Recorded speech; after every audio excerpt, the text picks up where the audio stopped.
आदरणीय फांसी जी, उपस्थित सभी हमारे सम्मानित बुजुर्ग, माताएं, बहनें, सबसे पहले बहुत दिनों बाद हम लोग का किसी कार्यक्रम में आना हुआ है। 2024 से पहले तो आपके बीच में घूमते ही रहते थे, लेकिन जब से आप लोगों ने बड़ी जिम्मेदारी दी बधाइयों की, तब से आने में थोड़ा सा कमी हो रही है। लेकिन जैसा कहा जाता है कि यहाँ के कार्यक्रम क्षेत्र में और खास करके गांव के अंदर जब कोई कार्यक्रम होता है तो ये हम लोगों के घर जैसा है।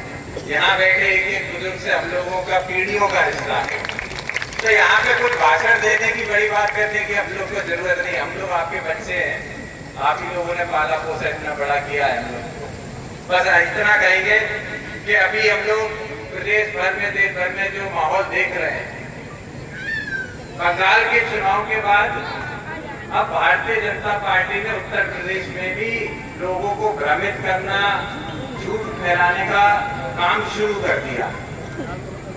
मेरा अनुरोध आप सबसे रहेगा, ये क्षेत्र तो अपना है, इसमें कोई संदेह है ही नहीं।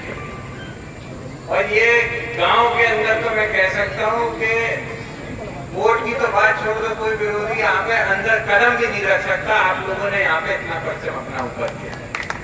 लेकिन जो भ्रम फैलाने वाले लोग हैं, इनसे हमें आपको सचेत रहना है, प्रयास करना है कि ज्यादा से ज्यादा लोगों को एकजुट करके रखें।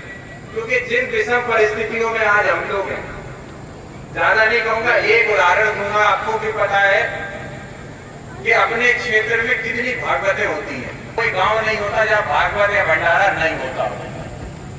लेकिन इस साल जो किसान पे दोहरी मार पड़ी, पहले कुदरत की पड़ी, फिर सरकार की पड़ी, उसकी वजह से हमारे आगे किसान एकदम टूट गया। इसी की वजह से मैं समझता हूँ इस बार जो भागवतें भी हो रही वो थोड़ा कम हुई, पहले ज्यादा होती थी, इस बार भागवतें कम हुई क्योंकि किसान बर्बाद हो रहा है।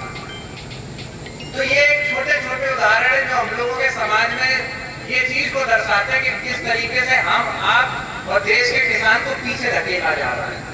तो इन बातों को हम आप समझे, जाति धर्म के आधार पर हमें आपको खूब बांटेंगे लोग, लेकिन एकता हमारी आपकी एकजुट रहने में है। तो इसीलिए हमें आपको एकजुट रहना है। तो जैसा मैंने कहा कि ये बात कहने का उद्देश्य ये नहीं कि यहाँ तो कोई जरूरत ही नहीं भाषण देने की या कोई बात कहने की, लेकिन आपके द्वारा सब बुद्धिजीवी लोग हैं, सब समृद्ध लोग हैं। कोई व्यापार में है, कोई शिक्षा में है, कोई किसानी में, लेकिन सब कहीं ना कहीं आसपास के क्षेत्र में जाते हैं। तो वहां जाके जो भ्रम फैलाया जा रहा है, इस भ्रम को हम आप सब मिलकर खत्म करने का काम करें। यही मेरा आप सबसे अनुरोध था। एक बार पुनः मैं अपनी मातृशक्ति का, आए हुए सभी सम्मानित बुजुर्ग का बहुत बहुत धन्यवाद देता हूँ कि जो सम्मान, प्यार, स्नेह आप लोगों ने, जैसा मैं कहता हूँ नेताजी से लेके, हम तो अभी बहुत छोटे, अभी तो शुरू किए राजनीति, तो आप लोगों ने कितना हम लोगों को सम्मान और कहाँ किस ओहदे पर बैठाने का काम किया, इसके लिए जीवन भर भी हम लोग आपके ऋणी रहेंगे। छोटे से बड़े से कार्यक्रम में जब आप कहेंगे, अभी माँ साहब कह रहे थे, ये तो इनका उदाहरण है कि खुद ही कह रहे थे कि समय नहीं है, जाना है, जाना निश्चित है, लेकिन आप ही की ताकत है जिसकी वजह से ये दिल्ली पूछ रहा है कि बधाइयां पूछ रहा है हम लोगों को। तो अगर रोकोगे तो दिल्ली भी छोड़ के हम लोग यही रुक जाएंगे, इसमें ऐसी कोई बात नहीं। आप लोगों के लिए पूरा समय है मेरा, आप ही लोगों से ताकत है, तो हम आप लोग को छोड़ के कहीं नहीं। आप सभी लोगों ने मुझे बोलने का मौका दिया, आपका बहुत बहुत धन्यवाद और बहुत बहुत आभार।